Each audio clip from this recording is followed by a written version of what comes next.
Lahore press club में advocate Mohammad Nadeem और advocate Nasreen मजीद जाली वकला के खिलाफ प्रेस कॉन्फ्रेंस कर रहे हैं। उन्होंने कहा है कि हम जाली वकला को बेनकाब करेंगे।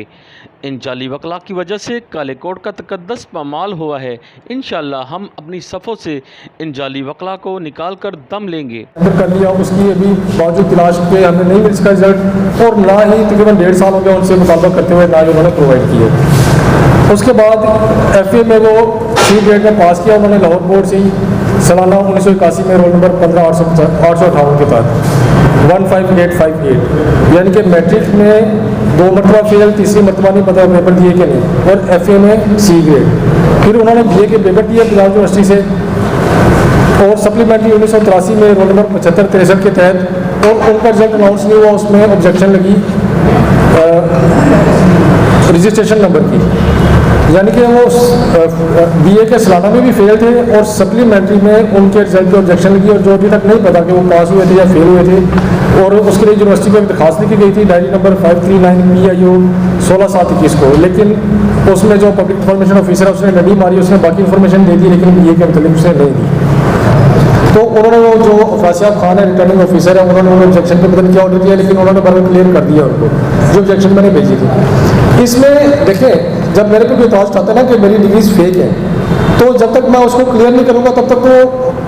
जो शुबा है वो उसी जगह पे रहेगा। अब जब ये हाईकोर्ट के जज बने, इसमें उन्होंने ये किया कि चूँकि ये मैट्रिक में फेल थे सालाना में भी और सप्लीमेंट्री में भी, तो इन्होंने सिंध से मैट्रिक बनवाई किसी जामशोरों से, किसी बोर्ड से, और वो लगा के क्योंकि फ़ौरन एक्सपोज होनी थी, ये तो मैट्रिक फेल ऑब्जेक्शन लग जानी थी, वो सारी डील इनकी टूट जानी थी, तो उन्होंने वो मैट्रिक लगा के जज बनने के बाद हाईकोर्ट से फाइलें चोरी करा दी। अब पंजाब बार कौंसल से इनकी फाइल चोरी गायब है, पाकिस्तान बार कौंसल से इनकी फाइल गायब है, लाहौर हाईकोर्ट से इनकी फाइल गायब है जहाँ पर रिकॉर्ड होता है, जो डिस्ट्रिक्ट इनकी बार एसोसिएशन अफजाबाद वहाँ से गायब है, हाईकोर्ट बार से गायब है, सुप्रीम कोर्ट बार से गायब है। तो अच्छा, इससे मोस्ट इंपॉर्टेंट बात ये BA के रिजल्ट में ऑब्जेक्शन लगी, इनका रजिस्ट्रेशन नंबर नहीं लिखा हुआ था पंजाब यूनिवर्सिटी से। जब उनका फिर FAL का पेपर हुआ, यानी कि LLB पार्ट 1 का, तो उसमें उनका रजिस्ट्रेशन नंबर था 81 GCB 8, ये लिखा हुआ। फिर जब उन्होंने LLB के पेपर दिए तो फिर था 81 GCH 8, यानी कि BA में ऑब्जेक्शन लगी है, FAL में उसके BA और LLB में H है। तो अभी तक यह कन्फर्म नहीं हो सका कि उनका पंजाब यूनिवर्सिटी में असल रजिस्ट्रेशन नंबर कौन सा था, और पंजाब यूनिवर्सिटी पूछते हैं, वो गोल कर देते हैं, अभी तक इसके मुतालिक कोई कार्रवाई नहीं हो सकती। सिर्फ आखिरी दो पॉइंट्स हैं, अगर इजाज़त दें तो आखिरी 2 पॉइंट्स हैं। उसमें ये ID कार्ड है मोहम्मद हसन मोहन साहब का, इस पर आप देखें कि सबका इनका शाद कार्ड नंबर नहीं लिखा हुआ, जबकि अक्सर पुराने ID कार्ड जो नादा के कार्ड है, जो एज लोग हैं उन पर लिखा होता है, और इनकी सीरियल नंबर है 35202। जब इनका ID कार्ड बना तो तब ये हाफिजाबाद में रहते थे, उस वक्त आपको ID कार्ड बनवाने के लिए अपने ज़िला में जाना पड़ता था, दूसरे ज़िले से ID कार्ड नहीं बनता था। आजकल दूसरे ज़िले से भी बन जाता है, अगर मैं बिहारी से बिलोंग करता हूँ तो मेरा लाहौर से बन जाएगा, और मेरी सीरियल नंबर भी लाहौर की आ जाएगी अगर मैं फर्स्ट टाइम बनवा रहा हूँ। तो उस वक्त हाफिजाबाद से इनका ID कार्ड बना और 35202 सीरियल आ रही है, यानी कि ये हमारे ID कार्ड बाद में चेंज किया है, वो जो भून नाम है वो भी बाद में ऐड किया है। और मुबैना तौर पे उसमें वजह यह है कि एक मदी मलिक थे, मुसद्दिक मलिक, वहाँ पे गुजरावाला में डकैत थे, सॉरी हाफिजाबाद में, तो ये उनके डेरे पे आते जाते थे, डकैतियों पे डकैती की FIR भी इन पे एक है, उसमें इन्होंने गुजरावाला में जेल भी कर ली है। तो वो रिकॉर्ड चेंज करने के लिए उन्होंने फिर ID कार्ड भी चेंज किया, और उन्होंने अपना ID कार्ड नंबर इसलिए चेंज किया। तो उसके लिए हम कोशिश कर रहे हैं ढूंढने की, हमारे क्लास को भी एक लेटर भी लिखने लगे हैं। तो जो बंदे कहते हैं कि हमारे साथ जेल काटी है, तो उनकी शहादतों पर हमने ये बात की है, मैंने खुद पैसे देकर जेल काटी है, ये असल में साहब ने मुझे FIR करी थी संग ठीक है। तो जेल में वहाँ पे दोस्त बनते हैं, और उनका जी हमारा ये हम साहब जो है वो उससे जेल में बन रहे हैं की FIR में। इधर एक राना बशीर अहमद कसूरी एडवोकेट हैं,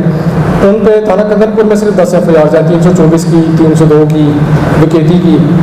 सिर्फ एक थाने में एक एडवोकेट, और खुद का सुप्रीम कोर्ट कहते हैं, वो कहते हैं कि इकट्ठे डकैतियाँ करते रहे और इकट्ठे माल जरा मार के खाते रहे। तो उसके लिए डकैती की FIR और उसका जेल का कार्ड हम ढूंढ रहे हैं, लेकिन चूँकि ID कार्ड नंबर चेंज हो चुका हुआ है, जो हमारे मुबैना जो हमारी रिसर्च के मुताबिक है, तो वो हमें बहुत मुश्किल पेश आ रही है। साबिक चीफ जस्टिस थे कासिम खान साहब, वो इनका बहुत ज़्यादा साथ देते रहे। मशहूर भुट्टर साहब ने भी लास्ट टाइम जो स्पीच की थी उनके जो जब वो चीफ जस्टिस साहब को अमलदा करने लगे थे, तो उसमें उन्होंने बहुत सी बातें की जो उन्होंने ढके छुपे लफ्ज़ों में भी की, खुले लफ्ज़ों में भी की। तो ये एक रीट थी सैयद आमिर अली शाह साहब और करामत अली खान साहब ने पाकिस्तान बार के तमाम उम्मीदवारों की डिग्रियाँ चेक करने के लिए एक रीट की। उसमें हसन मोहन साहब भी आते थे। तो कासिम खान साहब को चाहिए था कि उस रीट के ऊपर रिपोर्ट्स मंगवा के यूनिवर्सिटी से उसके बाद उसको डिस्पोज करते,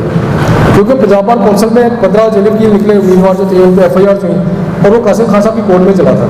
तो कासिम खान साहब को चाहिए था कि पाकिस्तान बार कौंसिल की रीट जब आई है तो इस पर यूनिवर्सिटी से रिपोर्ट लेते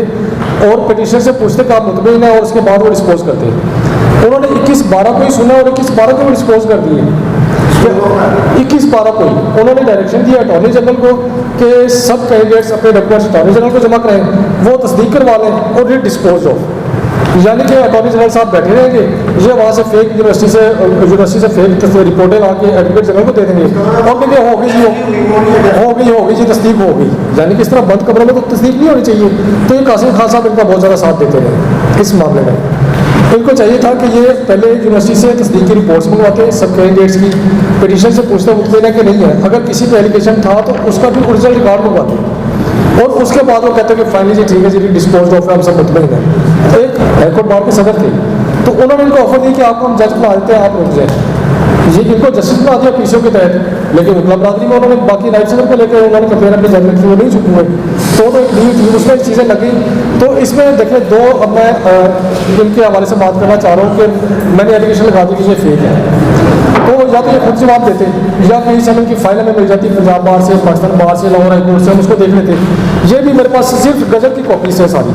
मैट्रिक का गजट है, सब्जी का गजट है, FA का गजट है, BA का गजट है, रिजल्ट कार्ड कोई भी नहीं है। मैं नसरीन मजीद सुहान शोबा वकालत से मुंसलिक हूँ। हमारे जो मेरा यहाँ पे प्रेस कॉन्फ्रेंस करने का मकसद ये है कि हम जाली डिग्री वकला के ऊपर काम करते हैं, क्योंकि हमारे इस शोबे में जाली डिग्री के ऊपर और जाली वकील बनकर यूनिफॉर्म पहनकर बहुत ज़्यादा लोग आ गए हैं, जिसकी वजह से बार और बेंच के ताल्लुकात ख़राब हो रहे हैं। आए दिन वकला के झगड़े जजिस के साथ, पुलिस के साथ, जो कि वकालत के शोबे को बदनाम कर रहे हैं, न सिर्फ वकालत के शोबे को बदनाम कर रहे हैं बल्कि काले कोर्ट की इज़्ज़त और तकरीम को भी ख़राब कर रहे हैं। तो इसके लिए हम समझते हैं कि हम कौन हैं, हम क्या कुछ भी नहीं है, लेकिन हमारे अल्लाह ने हमें चुना है और हम इस अपने शोबे में बार और बेंच के ताल्लुकात को और काले कोर्ट की इज़्ज़त और तकरीम के लिए इन जाली डिग्री माफिया को और इस जाली डिग्री लोगों को, जाली वकला जो बने हुए हैं उनको हम बेनकाब कर रहे हैं। इस सिलसिले में हमने रिट्स भी की हुई है। मैंने हाई कोर्ट में रिट की हुई है जिसका नंबर 67237/2020 है, चीफ साहब की कोर्ट में वो ज़ेर समाअत है। बस इसी की जब हमने ये चीज़ें कहा, क्योंकि यहाँ पे आप देखें कि बहुत ज़्यादा लोग जो है ना वो यूनिफॉर्म पहन के आगे हैं और जाली हैं और इनके आगे से सहूलतकार हैं, हमारे अपने वकला बरादरी है, हमारे अपने वकील हैं जो इनकी कमज़ोरियों को पकड़ते हैं और इनकी कमज़ोरियों को पकड़ के इनसे काम लेते हैं और ये उनको पता होता है कि अगर हमने इनका काम ना किया तो ये हमें ब्लैकमेल करेंगे। इनकी कमज़ोरी उनके पास होती है, इसलिए वो कहते हैं कि जाओ फ़लाँ पुलिस वाले को मारो, फ़लाँ जज को मार रहा हो, जज को प्रेशराइज करके, जज को डरा धमका के और इंसाफ की धज्जियां बिखेरते हुए अपनी मर्ज़ी के ये आर्डर लेना चाहते हैं। अभी आपने रिसेंटली भी देखा कि एक जज साहब फैसलाबाद के हैं जिन्होंने मेंबर पंजाब बार कौंसिल पर 780 का पर्चा करवाया, वो भी यही चाह रहे थे, वो 40 वकीलों के साथ जाके जज को उन्होंने प्रेशराइज़ किया, ना सिर्फ प्रेशराइज़ किया बल्कि उनके चैम्बर में जाके उनको मारा भी। इसी तरह 3 मेंबर पंजाब बार कौंसिल के ऊपर पर्चे हुए। इन लोगों ने इन जाली लोगों को अंदर ला के इन्होंने अपना वोट बैंक बनाया हुआ है और उस वोट बैंक के ज़रिए ये लोग इलेक्शन कंटेस्ट करते हैं और फिर ऊपर ओहदों पे आके बैठते हैं और फिर अपनी मनमानी के कानून ये नाफज करते हैं, वकला पर भी और सालीन पर भी और जजिस पे भी।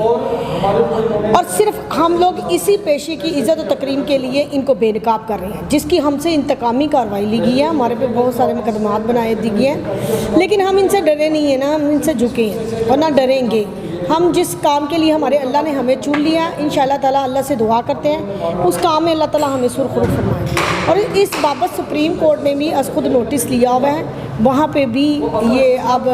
कमेटी बन चुकी हुई है और वहाँ पे बड़े ईमानदार और लेजेंड्स किस्म के एडवोकेट रखे हैं जो इसके ऊपर काम कर रहे हैं और वो अब इनकी तस्दीक करेंगे और वो जो इंक्वायरी रिपोर्ट बनाएगी, इंक्वायरी करेगी, उसकी रिपोर्ट बाकायदा सुप्रीम कोर्ट में जमा होगी, फिर उसके बाद सुप्रीम कोर्ट उसके ऊपर एक्शन लेगी।